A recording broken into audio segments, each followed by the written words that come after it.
salute, shout out to the network bully who was the messenger, and shout out to the homie Solo. Word got back to me, and we accept the challenge.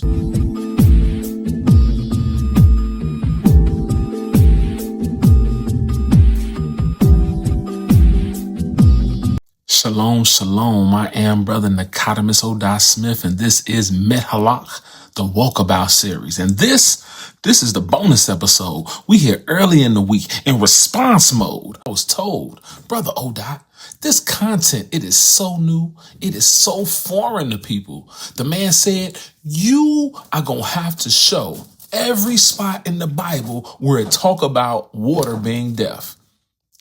And then it hit me. You are right, sir. Solid advice, right? So I guess this is a summary statement or the summary episode of what it is we doing with this Genesis chapter 1, verse 2. What we're doing is first to read the verse and then do some reflection on what the verse is referring to within an ancient context.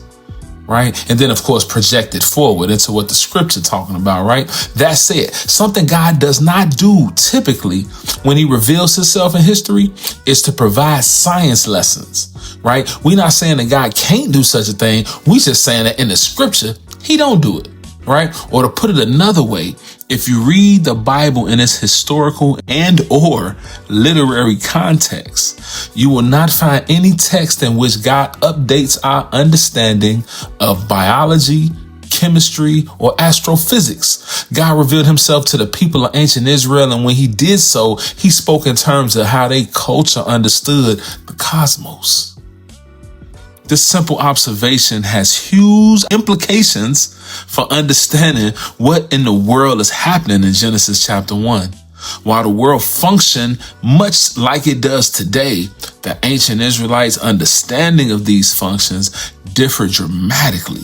Today, we benefit from several thousand more years of scientific discovery and therefore have a larger context for the universe than those in the Near East.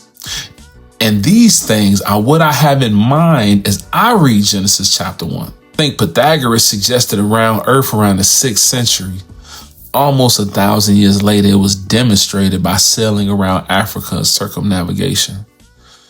Now, does this mean Genesis chapter 1 is wrong though? Of course not. It just means that the purpose of Genesis isn't to offer a scientific description of the world. What the author is trying to do is to reshape your view of God and why he made this strange and wonderful world with us as the central part of it. Those questions are the focus of page 1 and page 2 of the Bible. I said page 1 and 2. We ain't got past the second verse in page 1. Yikes. Right? But this is the prequel. And I'm going to follow it up with part 2. I'm going to throw some scriptures in there so maybe we can all get on the same page and we can do this walkabout together in unison, right? Because how can two walk unless they agree? This is Mehalach, and I am Nicodemus O'Dai Smith. Study the Bible, not the sermon TV. We up. Challenge accepted.